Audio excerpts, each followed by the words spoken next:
दोस्तों, मैं सूरज आपका हिस्ट्री गुरु पे स्वागत करता हूँ। पिछले वीडियो में हमने देख लिया है कि मिडवे की जापान और अमेरिका के बीच में कैसी लड़ाई हुई थी। आज हम आपको नेपोलियन बोनापार्ट के बारे में बताएंगे।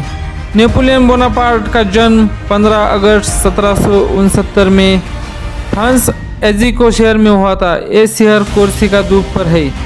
नेपोलियन के 4 भाई और 3 बहनें थी। एक अमीर परिवार में पैदा होने के कारण नेपोलियन को बचपन में अच्छी शिक्षा मिली। उन्हें एक सैनिक अफसर बनने के लिए फ्रांस की सैन्य अकादमी में भर्ती किया गया। सैनिक स्कूल में शिक्षा के बाद उसने 1784 में तोपखाने में संबंधित विषयों का अध्ययन करने के लिए पेरिस के एक कॉलेज में प्रवेश लिया। उसकी प्रतिभा को देखकर फ्रांस के राजकीय तोपखाने में उसे सब लेफ्टिनेंट की नौकरी मिल गई। उसे 2.5 शिलिंग का प्रतिदिन का वेतन मिला करता था। उससे वह 7 भाई बहनों का पालन पोषण अकेले करता था। उसके व्यक्तिगत गुण और साहस को देखकर फ्रांस के तत्कालीन प्रभावशाली नेताओं से उसका परिचय प्रगाढ़ होता चला गया। अब उसे अंतरिक्ष सेना का सेनापति भी नियुक्त किया गया था। इसी बीच 9 मार्च 1796 को जोसेफाइन से उसका विवाह हो गया। जोसेफाइन, जो कि नेपोलियन की पहली पत्नी थी, नेपोलियन ने अपनी प्रथम पत्नी जोसेफिन के निसंतान रहने पर ऑस्ट्रिया के सम्राट पुत्री लुइस के दूसरा विवाह किया, जिससे उसे संतान प्राप्त हुई और वो पिता बन सका। नेपोलियन ने अपने युद्ध कौशल से फ्रांस को विदेशी शत्रुओं से मुक्ति दिलाई। अपने अदम्य साहस और वीरता के कारण वो 27 वर्ष की अवस्था में फ्रेंच आर्मी ऑफ इटली का सेनापति बनकर सार्डियन पर विजय प्राप्त करने हेतु गया। अपने युद्ध कौशल से उसने सार्डिनिया को आत्मसमर्पण करने पर मजबूर किया और सार्डिनिया का बहुत हिस्सा जीता हुआ क्षेत्र फ्रांस को सौंप दिया।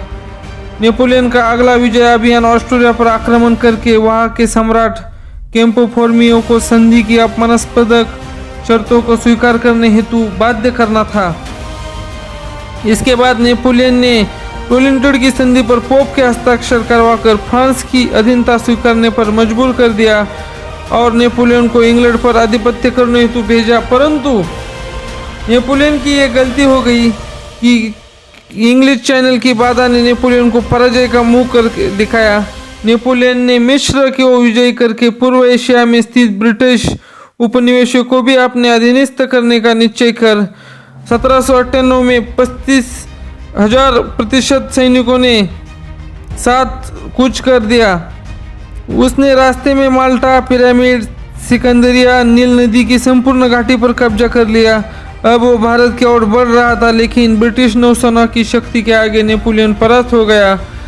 बाद में फ्रांस की भूमि पर लौटने पर उसने अपनी राजनीतिक कुशलता से नवीन कंसुलेट सरकार की स्थापना कर स्वयं को वहाँ का शासक घोषित कर दिया। फ्रांसीसी जनता ने 15 दिसंबर 1799 को उसे अपना सम्राट स्वीकार कर लिया और 25 दिसंबर 1799 को उसने देश का नया संविधान लागू कर दिया। 1804 को सीनेट ने अपने प्रस्ताव में नेपोलियन को फ्रांस के सम्राट के रूप में स्वीकृति दे दी थी। शासक बनते ही नेपोलियन ने देश की अर्थव्यवस्था, शिक्षा, प्रशासनिक, सैन्य और न्याय प्रणाली में आमूल सुधार किए। धार्मिक स्थिति में सुधार हेतु सर्वप्रथम नेपोलियन ने पादरियों के भ्रष्ट अनैतिक चरित्र को सुधारने, चर्च के विशेषाधिकार को समाप्त करने, अंधविश्वास की आड़ में जनता को मूर्ख बनाकर लूटने वाले पादरियों की तथा चर्च की संपत्तियों को जब्त करने के लिए नया संविधान लागू किया।